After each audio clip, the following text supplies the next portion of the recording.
Welcome to the John and Heidi Show podcast. John and Heidi. Here's John and Heidi. Thanks for listening to the John and Heidi Show on a Wednesday. Hey, baby, how you doing? I'm good. How are you? Very good. I'm excited. It's the final day of May, so we've got a couple of things to wrap up here in the month of May, and then tomorrow is June already. Holy cow, how did that happen? Got a guest that we're going to be talking to on the program today, and our guest is dalebrown. He's got a book called The Price of Duty, so we're going to be chatting with him a little bit later in the program. And I got a quote for you here from Mark Twain. It says, "Giving up smoking is the easiest thing in the world. I know because I've done it thousands of times." I've heard that. That's funny. Yeah, Mark Twain. I love his sense of humor. It was just way ahead of its time, I think. Coming up later in the program, going to find out about all kinds of fun stuff, and we're going to find out about the most Googled items in the month of May. I'm going to try to do this at the end of every month now. I just thought that'd be kind of a fun thing to wrap up a month with. We'll do that here a little bit later in the program. Thanks for listening to the John and Heidi Show. John and Heidi. Today is a special day, Heidi. Do you know what today is? What is today, John? I thought you'd never ask. It is Wednesday, May the 31st, National Senior Health and Fitness Day today. What You Think Upon Grows Day today. World MS Day, that stands for multiple sclerosis, so it's World MS Day today. And World No Tobacco Day today. So that's probably why we had that Mark Twain quote earlier, talking about giving up smoking, and it's easy because he did it thousands of times. For those of you who are smokers, and even if you don't want to quit, consider taking the day off. Just it's World No Tobacco Day. It's not saying you got to quit, but it's saying, hey, just take a day off and see if you like it. My mother quit smoking for Lent a long time ago, and she never started again, and I was so proud of her. So it's one of those things that, if you do it and you know it's bad for you, that's cool. But I'm just saying, if you decide you want to take a day off, today could be that day. It is Wednesday, the 31st day of May. John and Heidi. I love watching TV shows and movies, but I hated seeing my monthly bill get higher and higher. All that money every month just to watch TV. Well, not anymore. We cut our cable. We were paying $185 a month for channels we didn't even watch. Now we pay for just the internet, and we save about $150 a month. And we still get to watch what we want, when we want, with no monthly fee. Learn how you can do this too at channelsurfertv.com. Watch the video there to learn how to watch movies and TV with no monthly fee. Do it today and save 50% at channelsurfertv.com. John and Heidi. You know it's true because you heard it on the radio. A suicidal man in Alaska ended up killing his girlfriend with the bullet that he shot into his own head. Oh, boy. Yeah. Even more ironic, he lived. So now 21-year-old Victor Simpson is facing a second-degree murder charge over the suicide attempt, which happened April 19th in Anchorage. Prosecutors say the bullet that Simpson fired traveled through his head and hit his 22-year-old girlfriend, Brittany Mae Haig, and it hit her in the armpit, striking her vital organs and fatally wounding her. In a court appearance on Sunday, Victor said he couldn't afford $250,000 bail and asked the judge, "Could we figure it out if I'm guilty or not today?" So, he's just going, "Can we have a speedy trial? Just say I'm guilty and put me to death." That's what I was trying to do anyway. Right. So, and honestly, I mean, that's what they wanted. And it's not like there's going to be a whole lot of what's the argument going to be? Right. I don't know what the argument would be exactly. I'm assuming there's probably an attorney out there somewhere going, I could maybe get him off on insanity or whatever. But if the guy's going, hey, I'm guilty, don't waste a lot of our taxpayer dollars trying to defend me because we don't need it. And what a sad story, though. So he's trying to kill himself, shot himself in the head. The bullet went through his head. I don't know exactly where. So I don't know if it was just, grazed him. But went through his head, according to the story, and then hit his girlfriend, who's 22, hit her in the armpit and struck some vital organs, and then she died. So now he's being faced with second-degree murder. Wow. That is just a crazy story. That's one of those things where it's almost like unbelievable, right? Well, I mean, it could happen. That's why I have it at this particular break, because it's true, because you heard it on the radio. John and Heidi. Each day at this time, we talk about people doing dumb things under the influence, but addiction is no laughing matter. If you or someone you know needs help, there's a toll-free number you can call. 1-800-438-0380. That's the Addiction Hope and Helpline. 1-800-438-0380. And this is your brain on drugs. 2 South Carolina men were charged with harassing an alligator and forcing the creature to drink beer. Okay, I wonder how much they had. The men were on a dirt road in South Carolina when they saw a young alligator crossing the road. The two decided to pick up the alligator and pour some beer down its throat before releasing it. It later swam away into a nearby pond. The men uploaded photos of their antics to social media, which is how officers from the South Carolina Department of Natural Resources got wind of the crime. So they've been charged with harassing an alligator and because they forced him to drink beer. So there you go. I didn't know that was a law, harassing an alligator. Apparently it is. Well, it would be animal cruelty of any kind, yeah, really. Animal cruelty. So that's just a bad idea. Why would you do that? Why would you force feed an alligator a beer? They thought they were being funny. And they took photos of it and put it online. I mean, that's just a bad idea. Coming up, speaking of bad ideas, we have your moment of duh. That is on the way. Thanks for listening to the John and Heidi Show on a Wednesday. John and Heidi. Now your moment of duh. Police report explains it this way. Christopher Hasty lost more than his pants when he was running away. He lost his wallet as well. According to authorities from McMinnville, Tennessee, Hasty dropped his wallet while stealing stuff from cars. Officers say the wallet not only had his ID, but also his parole card. Yeah, it's not surprising, is it? Residents of an apartment complex say Hasty's baggy pants fell down when he was trying to flee. Officers followed footprints and say they found him inside a nearby apartment. He now faces auto burglary and theft charges. So he's on parole right now for something else. This is a guy that's not making good decisions. No, not at all. You might want to make better decisions in the future, Mr. Hasty. He's making hasty decisions right now. See what I did there? Coming up, we've got your scoop of the day. That is on the way. John and Heidi. Would you like custom t-shirts for an event or sports team? We understand that usually the budget's not unlimited. We have full-color custom printed t-shirts for just $7 each. That's one of the best prices you'll find anywhere. No minimum orders, so you can print just one or print 1,000. The price is just $7 per shirt with a minimal setup fee per design. Make the memories of your next event last forever or help your team look amazing with a little help from CustomShirtInc.com. That's CustomShirtInc.com. John and Heidi. Now your scoop of the day. A nasal spray made from Atlantic Ocean seawater seems to ease cold and flu symptoms faster for children. They did a 12-week test on the noses of children. They gave them seawater spray. They were less runny the second time they were checked. So that's kind of an interesting concept. Sniffing in seawater could actually help you get rid of your Runny nose. cold and flu symptoms. A new study finds that a marriage is more likely to end in divorce if the husband does not like his wife's girlfriends. It's also more likely to end in divorce if he really, really, really likes one of his wife's girlfriends. Yeah, exactly. So, you got to find the fine line in between. You got to like them a little bit, but not so much that you're going to, like them too much. 98-year-old California woman by the name of Alan Cooper has been writing letters to overseas military members. Starting with her son, when he was in the Vietnam War, she has sent now, Aline, I'm not sure if I'm saying that right. It's Alleen. How would you say that? Aline Cooper? Probably. I think I said, I don't know what I said. Anyway, she has sent about 7,000 letters now. How cool is that? She's just sending letters to military personnel who don't really get letters sweet. from their family, and it's just her letting them know how much they mean to her. That's so nice. That's really neat. Police in Canada are trying to find the thieves who made off with 2 semi-trailers full of beer. Yeah. The trailers had been holding more than $160,000 worth of beer. The trucks have been recovered, but the beer is still missing, so that's not good.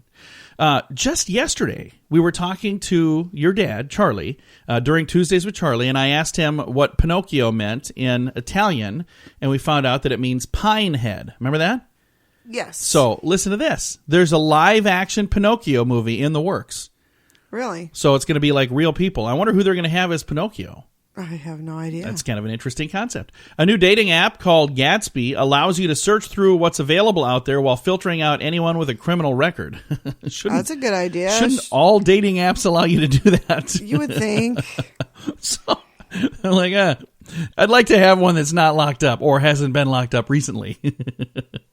Katy Perry is going to be on American Idol. Now listen to this. She was offered $20 million to be a judge for next year's American Idol, and she said no.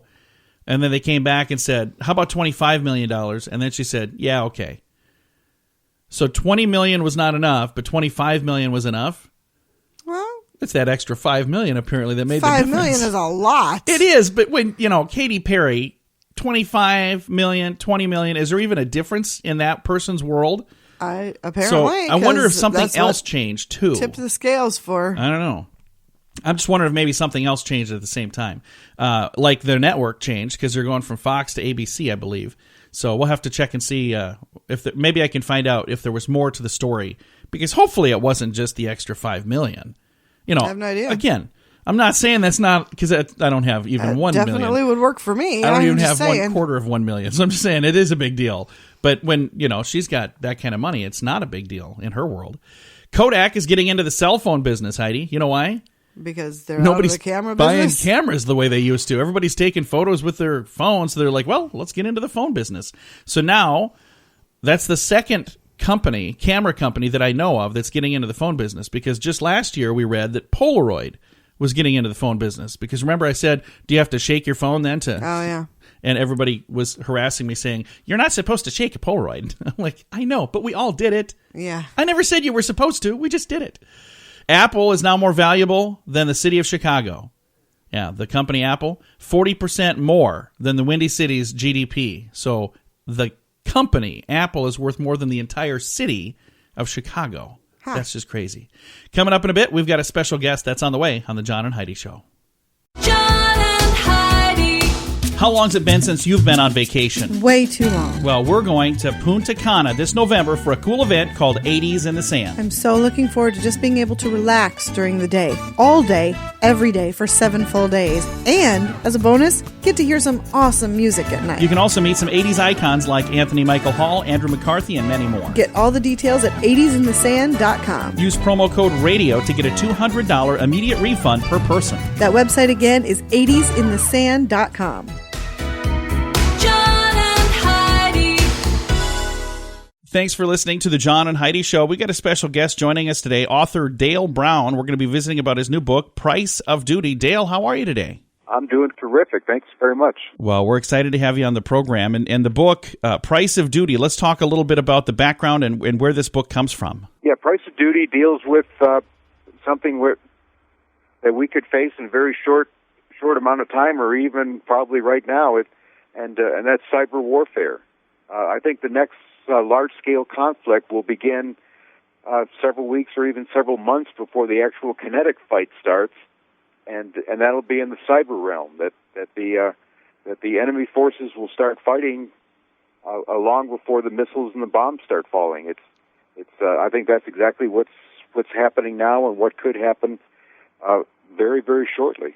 It describes a cyber war between the United States and Russia, starting in Eastern Europe and spreading across Europe. Now, as timely as this topic is, how long have you been working on this? Is this something that you just started recently, or were you kind of predicting the future on this, Dale? Oh, no, this book started probably a year and a half ago, and I just came out last week. So it's been a hot topic for a long time. We're just now starting to see it in the news, where even small-scale cyber attacks have been happening, but they have devastating effects all over the world, actually. So we're starting to see the beginnings of what could be a large-scale cyber war going on around the world. Well, that's and it's crazy. As you started working on this before this was a super huge hot topic.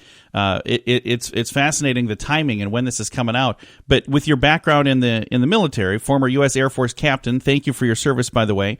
With that background in the military, how does that help you when you're putting a book like this together? And this is not your first in this series, or I shouldn't say series, but in this genre by any means. How does that help having that background? Well, what I've been doing my entire career for the past 30 years, I look at up-and-coming technology and I write about it as if the new technology is just ready to come out. So I look 2 to 5 years in the future, and normally I look at Air Force-type weapon systems. I look at bombers and fighters. I branched out into space technology, and now I'm getting into cyber technology. But I try to look out 2 to 5 years and write about a conflict using this new technology. And as I said before, I usually write about the stuff that I'm familiar with, B-52 bomber or FB-111 bombers. But now I see, as I look out over the new technologies, I look at what's going to be the hot, exciting new technology in the next 2 to 5 years, and that, without a doubt, is cyber warfare. So I'll be writing about that for the next several books because I believe that's the technology that will shape the new battlefield, and that will be what the United States should invest in the next several years. So as you're watching the news right now, how weird is that to be watching, the narrative that's coming out of the news and going, wow, I just wrote a book that it's almost like that book is an actual, instead of a fiction book, it's like a real book. Well, it's unfortunately it's not a good wow thing. I definitely didn't want this to actually happen, but that's the kind of thing I do. That's what I've been doing for the past 30 years, is looking at new technology and writing about it. So it's kind of scary to see that it's actually happening, but I believe people need to be aware of this. Our government needs to be aware of exactly what the capabilities, and I'm sure that I don't know the full extent of the capabilities of Russia or even the United States. I don't have a security clearance anymore, so I don't have access to the most up-to-date information. But from what I've been able to research, this price of duty describes exactly what a cyber war would look like between the United States and Russia. And it's a little bit scary to see this stuff actually happening. Again, visiting right now with Dale Brown. He's a former U.S. Air Force captain, also the author of numerous New York Times best-selling military action and aviation adventure novels. And we spoke with him a while back about a book that, I think, was it a year ago that Iron Wolf came out, or was that 2 years ago? That was 2 years ago. 2 years ago, because I think that's the first time we spoke. But he's got his new book out, Price of Duty, and it's available right now. And Price of Duty, again, kind of is a snapshot of what's actually happening in the world today. So you had a chance to predict what was going to happen, which is kind of scary. It's exciting to see this stuff unfolding. I don't pretend to have any insights about making predictions, but I do a little bit of research and find out what the hot new technology is going to be. And Price of Duty describes exactly what will happen in the future. And unfortunately, I think the next battle, the next big conflict between superpowers will start out in the cyber world. And unfortunately, those opening shots could be happening right now. Well, I hopefully things end in real life in a positive note. Do they end in your book in a positive note, or if we read the book and we get to the conclusion, would that scare the heck out of us right now?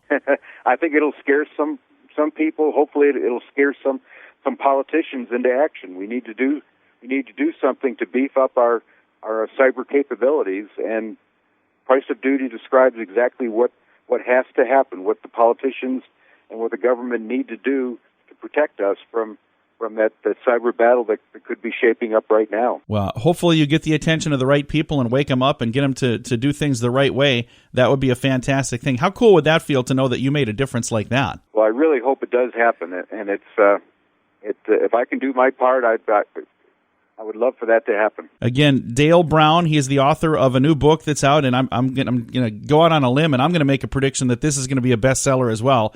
Timely as all get out. Price of Duty is the name of the book. Dale, thank you again for taking the time to chat with us, sir. Thank you very much for having me on. Absolutely. Again, Dale Brown, the book is called Price of Duty. It is available right now, and if you'd like to find it, we've got a link to it on our social media, facebook.com/John and Heidi Show.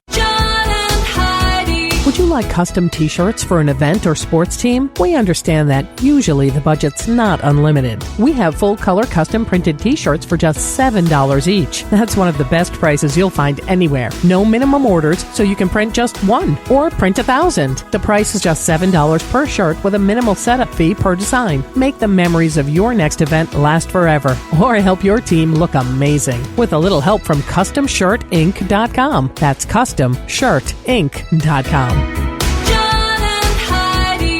Fun fact for you, Heidi. What's that, John? The only 15-letter word that can be spelled without repeating any letters is the word uncopyrightable.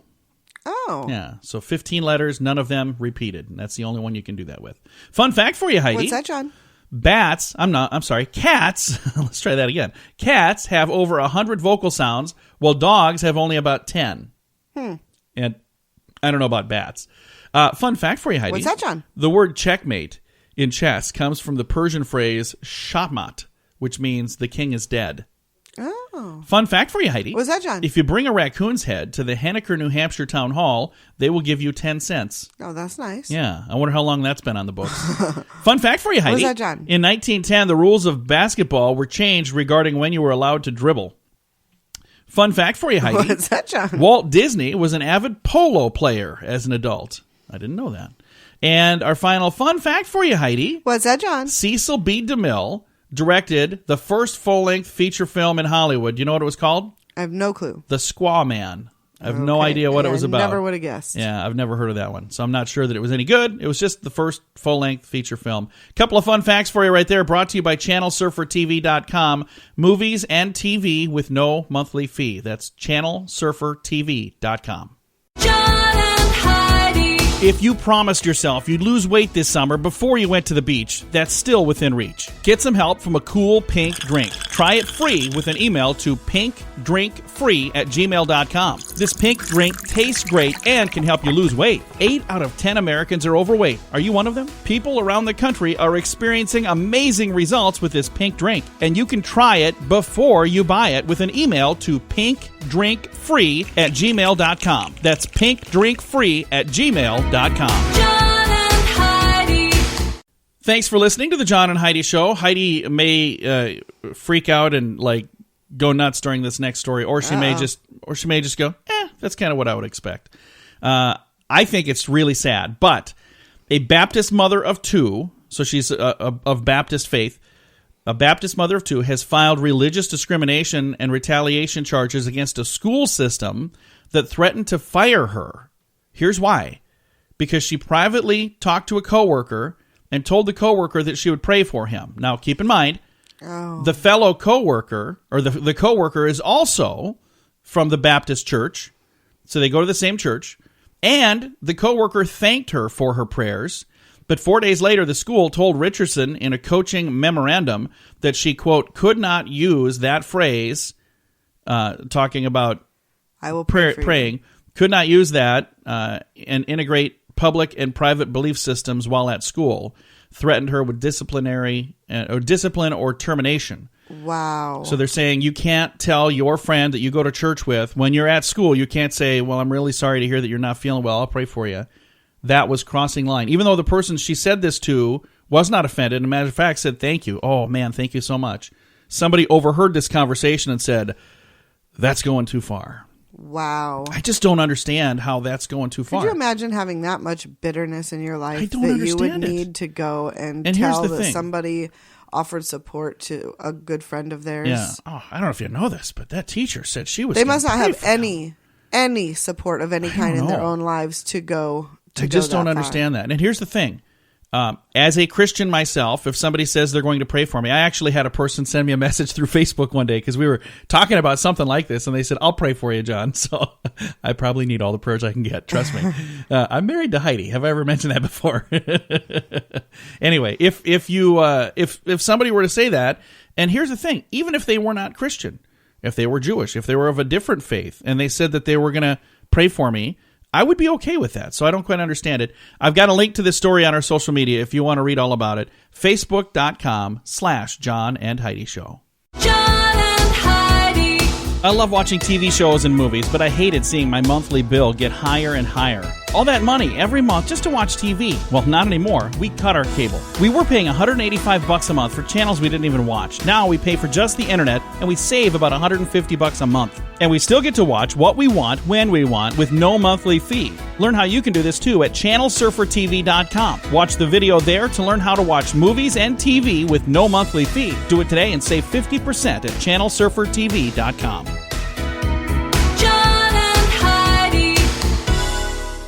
Thanks for listening to the John and Heidi Show on a Wednesday. According to Facebook, the happiest day of the year is Thanksgiving. Yeah. According to them, the Facebook Gross National Happiness Index, that's a thing apparently. It says here, To build the index, Facebook researchers culled the stats from 2 years of anonymous status updates from the site's 100 million users in the United States. So they didn't do around the world. They just did the United States. And they said the happiest day of the year, according to this, based on what people post, was Thanksgiving. So that's the day that people are the happiest. Do you think for you that's your happiest day of the year, Heidi? First of all, that's ridiculous because on Thanksgiving, the only things you're posting about are I am thankful for. I hope so. Which But there are also people on in there that saying itself describes happiness. So Yeah. if all the posts you're seeing are I'm thankful, I'm grateful, I'm glad I have this, those are all happy posts. But on Christmas, you're saying, why would you not be just as happy on Christmas? You could say Well. I'm spending the day with family. I agree with what you're saying because It's just they're just reading posts. yeah they They're not culled asking this people from what day are you the happiest. No. Well, because I think if they ask people wouldn't necessarily know. They're saying, according to what you're saying on Facebook, that's your happiest day. Right, but you're almost obligated on Thanksgiving to say it I am doesn't necessarily thankful mean for. you're happy. You're just you have to on Thanksgiving. So you're faking That's it, is the what rule. you're saying. Yeah. All right, coming up, we're going to find out, since today is the final day of May, what's the most Googled thing during the month of May? That is on the way. John and Heidi. I have not done this in the past, but I decided, because I saw this list, it came out this morning, the most Googled things in the month of May. So we're going to start at the top, Memorial Day. I actually Googled that during the month of May because I was trying to figure out what day is it. My calendar didn't have it. The one that I look at over here, the one where I write all the guests on there so I know who's Yeah. coming. I didn't write on there what day it was. So I was like, what day is Memorial Day? Well, for those of you who didn't know, that was this Monday. So if you missed it, you missed it. You should have Googled it. Next thing on the list, graduations. Then Ariana Grande, and that's, I'm assuming, because of what the happened in incident. England. Yeah. Pirates of the Caribbean, because that's been held hostage. Plinko, I'm not sure why. Fidget spinners, I understand. Those things are everywhere. Wonder Woman, Indy 500, Johnny Depp, The Rock, NBA Finals, Ben Stiller, Katy Perry, Dirty Dancing, Baywatch, and Bill Cosby. That is the most Googled stuff in this last month, in the month of May. And I'm going to try to do this at the end of every month because I just think it's interesting. That's apparently what we care about this month. Thanks for listening to The John and Heidi Show. John and Heidi. How long's it been since you've been on vacation? Way too long. Well, we're going to Punta Cana this November for a cool event called 80s in the Sand. I'm so looking forward to just being able to relax during the day, all day, every day for 7 full days. And as a bonus, get to hear some awesome music at night. You can also meet some 80s icons like Anthony Michael Hall, Andrew McCarthy, and many more. Get all the details at 80sinthesand.com. Use promo code RADIO to get a $200 immediate refund per person. That website again is 80sinthesand.com. John and Heidi.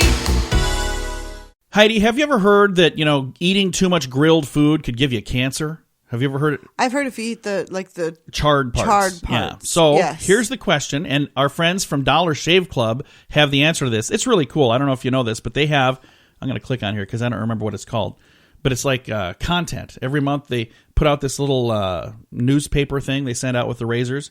What is it called, though? It's called, I don't know what it's called, original content. But they had the question, can grill char give me cancer? And it says potentially. But charring is when the surface of the meat is completely broken down, leaving only carbon residue, and that typically happens where the meat meets the metal. So in short, they're saying if you cook it too long, if you make it too dark, if you burn it and toast it and make it all crunchy, that's where you start having risk factor. And they say there is minimal risk for people who enjoy an occasional burger because you're not going to be ingesting too much of these little things. But if you're eating a lot of that, that's where you could start to have a problem. So they say here are some tips, ways to potentially beat the cancer meat. So number one, lower the temperature. They're saying you don't have to cook it so hot and so hard and so fast and so long that it comes out of there crunchy and black and all shriveled up. So lower the temp. Next, it says go bloody. Here's one more reason to say, you know what, I'm going to have mine rare. Now, you don't need to worry about it. Next on here, believe it or not, says drink beer. Some study that came out in 1999 found that there's a micronutrient found in beer that can help decrease the formation of these same things. So if you put those two things together, barbecue and beer, sounds like a good plan. Oddly enough, barbecuing while drinking beer usually results in the charred meat. That's right. You're passed out. You're like, hey, the burger's done? Huh? Was I cooking those? Mind the grill by not letting the meat sit there too long. That's going to help. Marinate the meat. They say by marinating it, you're also going to block some of the problem. Mixing it up. It says red meat, of course, is the worst. They say don't always eat the same thing, so mix it up a bit. And then the last is don't burn your buns or your potatoes. This is meat isn't the only thing. If you put your buns on there to toast them and you toast them too long, that's also going to cause a problem. I've got a link to this entire list on our Facebook page, and it's from our friends at Dollar Shave Club. I think that's really cool that they do that. But it's at facebook.com/John and Heidi Show. John and Heidi. This portion of the John and Heidi Show is brought to you by the John and Heidi Show. That sounds kind of funny, but it's true. Go to your local radio station and ask them to start carrying the John and Heidi Show. Here's the best part. They can carry the show for free. They play a couple commercials, but it doesn't cost them anything every month. So if you know a radio station that could use a little bit of help, send them our way. Send them to johnandheidishow.com. Again, johnandheidishow.com. We would love to do a radio program in your community. Then you could listen to the podcast and listen to us on the radio. John and Heidi. We always try to wrap things up around here with good news, and I think this is pretty good news. Listen to this story. I think this is just really kind of a neat story. 6 months ago, a kid named Sam, and I say kid, he's probably in his 20s. He's younger than me. He began working at a nursing home in Somerset, United Kingdom, a place called Mellifont Abbey.